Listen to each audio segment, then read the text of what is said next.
Hey, Smitty here. Just do a really quick video update for a project that I'm working on. So I just bought and received the QRP Labs QCX Mini kit, and it's a wonderful little kit. That's not what I'm talking about today. What I'm talking about, excuse me, what I'm talking about today is the need to be able to look at instructions for assembling this radio. And I've got a monitor up here, and I've got the instructions up on that page. So I got a monitor right there. The problem is my computer is all the way over there, and that monitor, I'm trying to point my finger, it's really weird.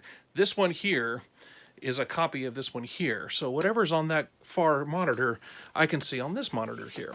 The problem is that the keyboard is way over there, and scrolling around on long instruction sheets is kind of a pain in the butt. So I made myself a little toy. This was a kit that I made a few years ago, according to the dates on the files, 2016. It was originally made as a transport. You have a stop button. These are volume up and down, but I also had track forward and track backward buttons and a volume control. And then a bunch of LEDs because it's not a project without Bling.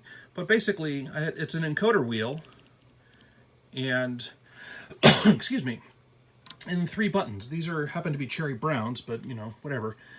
Plus the button in the encoder wheel itself. But they're just 3 little buttons, and then I did animation because I could.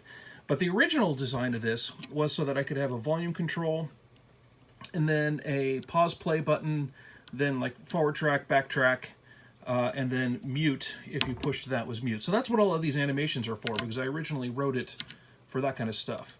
However, I was sitting here thinking, I need a keyboard or a trackball or a scroll wheel or something that I can use to control my screen up there. And I realized that I had built that, and I had that, and all I needed to do was swap out some software. So what I'm going to do, instead of this being a volume up and down, watch what happens on the screen. It is now my scroll wheel. I can scroll up, I can scroll down. The next track and previous track buttons are page up and page down. And then the pause play button is a home button. Takes me up to the very top. And I literally whipped this thing together, including assembly, in less than an hour.